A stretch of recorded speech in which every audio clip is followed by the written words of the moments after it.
So guys, ngayon titikman na natin yung adobo sa gata with pineapple. So ito. Yan. So may egg. Yan. So tikman natin. Pasensya na ha.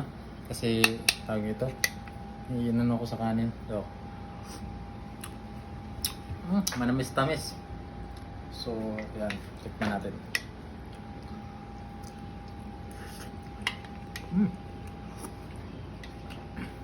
Pwede na. Masarap. Pang restaurant. Hindi siya masyadong maalat, sakto lang sa timpla, manamis-tamis kasi may pineapple. So may egg rin. Pero may shell pa yan, siyempre bibiyakin natin yan. Ngayon, ito yung rice natin. Yan, rice natin.